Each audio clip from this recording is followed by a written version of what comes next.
Bienvenue sur cette vidéo Skills for All où je vais vous proposer quelques informations qui vont vous permettre de choisir le mode de formation le plus adapté à votre cas de figure. Alors il y a 5 modes de formation qui sont classiques. Il y a l'inter. Alors l'inter, c'est vous allez sur le site internet de votre organisme de formation et puis vous regardez les dates que votre organisme vous propose pour suivre un ITIL Fondation, un COBIT, un Prince 2, un PMP, que sais-je, et puis vous choisissez dans les dates qui vous sont proposées. Et puis vous n'avez pas tellement beaucoup d'autres choix. Donc vous êtes dans une salle de classe et puis avec d'autres personnes, d'autres entreprises. L'intra, en fait, vous êtes dans les locaux de votre entreprise, vous avez une salle de formation dans les locaux de votre entreprise, et puis vous avez un formateur qui vient dans vos locaux, et puis vous suivez la formation avec ce formateur en présence de vos collègues. Donc ça c'est assez sympa parce que vous êtes en présence de vos collègues dans des lieux qui sont connus, sauf que vous êtes dans votre entreprise, c'est-à-dire que Lulu qui a un problème, il passe la tête par l'entrebâillement de la porte et puis il vous dérange alors que vous êtes en formation. Vous avez l'e-learning. Alors l'e-learning, traditionnellement, c'est vraiment des vidéos en ligne. Le blended learning, c'est une alliance entre l'e-learning et puis l'intra. Le blended learning, c'est un peu une fusion entre l'e-learning et puis le mode présentiel. Alors quand on parle présentiel, ça veut dire soit dans mon organisme de formation préféré en inter, soit dans mon entreprise en intra. Mais c'est que j'ai le formateur en visu avec moi. Donc le blended, c'est en général 70% d'e-learning, 30% de cours en classe. Et puis vous avez un nouveau mode de formation qui est le social learning. Alors social learning, ça c'est beaucoup plus riche que l'e-learning et le blended, parce que vous avez des vidéos en ligne bien sûr, mais vous avez des forums, vous avez des chats, vous avez des wikis, vous avez des webconférences, des conf calls, pourquoi pas, qui vous amènent de l'interaction, une très forte interaction entre vous et les apprenants. Et également une interaction asynchrone entre vous et puis le formateur.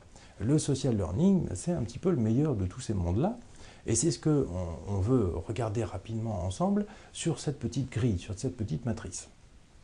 On retrouve les 5 modes de délivrance des formations qu'on vient de passer en revue, inter, intra, e-learning, blended et social, et puis les 6 grandes questions que chacun se pose lorsqu'il a à choisir une formation. La première, c'est, quel prix, combien ça coûte ?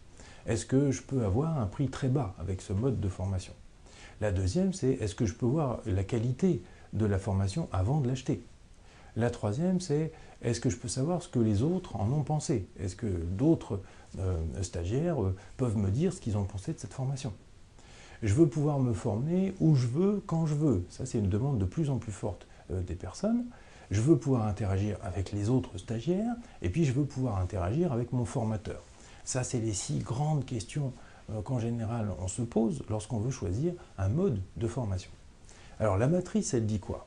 Elle dit, si je regarde horizontalement par mode de formation, l'inter, c'est-à-dire dans une salle de classe, évidemment, ce n'est pas le mode le plus économique, parce que là, vous utilisez l'infrastructure de votre organisme de formation, vous utilisez ses locaux, l'électricité, ses machines, peu importe, et vous utilisez son formateur. Donc là, c'est quasiment le plus cher, c'est pour ça que vous avez une case rouge entre « je veux un prix très bas » et puis « inter ». De la même manière, il n'y a pas moyen d'avoir une idée de la qualité de la formation avant de la suivre.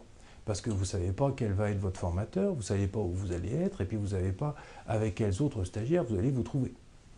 Ensuite, savoir ce qu'en ont pensé les autres. Il y a très peu d'organismes de formation traditionnels qui publient des évaluations de leurs cours. Vous allez en trouver que quelques-uns, et puis vous allez trouver parmi ces différents acteurs que quelques évaluations, évidemment, ce sera les meilleurs qui vont vous mettre sur leur site.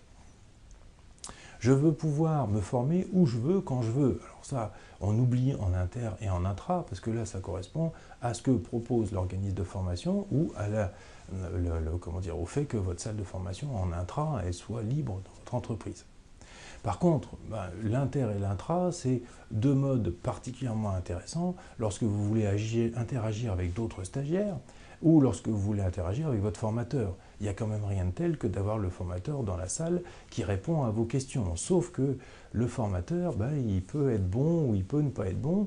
En tout cas, vous ne savez pas à qui vous allez avoir affaire avant de rentrer dans la salle et puis d'essayer votre formateur. Donc inter-intra, c'est un petit peu le même combat. Il n'y a pas de grande différence. Quand on regarde la ligne e-learning, la ligne e-learning, c'est typiquement la première colonne, je veux un prix très bas. Les formations en e-learning, elles sont très peu chères parce que comme c'est de la vidéo en ligne à 100%, du coup, vous n'avez pas d'infrastructure, vous n'avez pas de formateur, vous avez des coûts amortis très très vite. De la même manière, normalement, vous devriez pouvoir avoir des extraits de vidéos qui vous sont proposés et qui vous permettent de regarder la qualité des vidéos qui vous sont proposées, des cours qui vous sont proposés. Malheureusement, pour l'interaction, que ce soit avec les autres stagiaires et puis avec votre formateur, c'est les deux cases rouges. Vous oubliez, vous n'avez pas d'interaction, on est dans de la vidéo pure. Alors c'est justement ça qu'a essayé de corriger le Blended Learning. Le Blended, alors quand je suis dans la colonne 1, là, je veux un prix très bas, c'est pas tout à fait ça, parce que comme vous avez un formateur qui doit être présent à 30% du temps en général, vous avez quand même un coût qui est un petit peu plus important que l'e-learning. Je veux pouvoir avoir une idée de la qualité, normalement vous devriez pouvoir, parce qu'on va vous mettre à disposition des vidéos, donc vous devriez pouvoir vous rendre compte. Puis pour le reste, c'est moyennement satisfaisant, parce que ce qu'en ont pensé les autres, c'est pareil, tout le monde ne publie pas les évaluations. Je veux pouvoir me former là où je veux, quand je veux, c'est partiellement vrai, parce qu'il y a quand même du présentiel avec un formateur, à 30% du temps.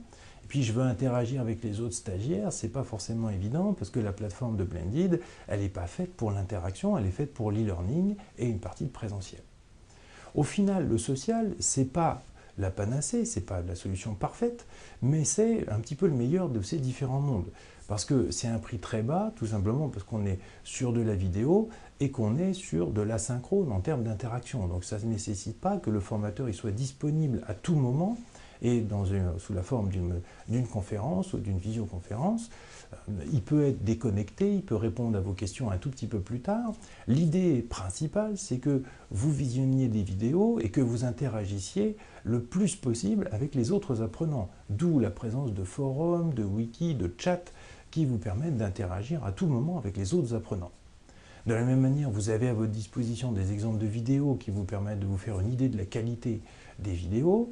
Vous pouvez vous former de où vous voulez, alors là complètement, parce que le mode il est complètement déconnecté. Vous pouvez interagir avec les stagiaires, ça c'est une grosse force du social learning, parce que vous avez toute une série d'outils qui vous permettent d'interagir.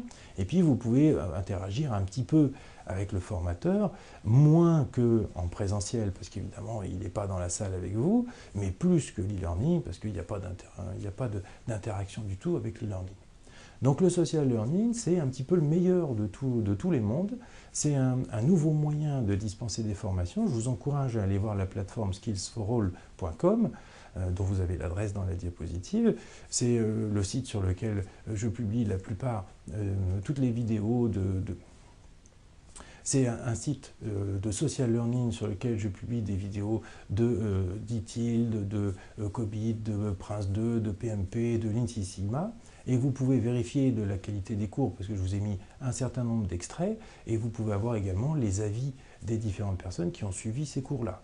Donc n'hésitez pas à vous connecter. En plus, économiquement, c'est une solution extrêmement intéressante, parce que je ne suis pas là tout le temps avec vous dans les salles, dans le cours. Je réponds à vos questions sous la forme de forum ou sous la forme de mail si besoin. Et du coup, on introduit de l'interactivité et aussi beaucoup d'interactivité avec les autres apprenants. Donc regardez cette plateforme, skillsforall.com, et vous allez voir que c'est une méthode extrêmement, un moyen de suivre une formation extrêmement intéressant. N'hésitez pas à envoyer un mail ou à faire vos commentaires sur YouTube ou sur la plateforme, et bien sûr on en prendra compte. Merci beaucoup de votre attention et à très bientôt.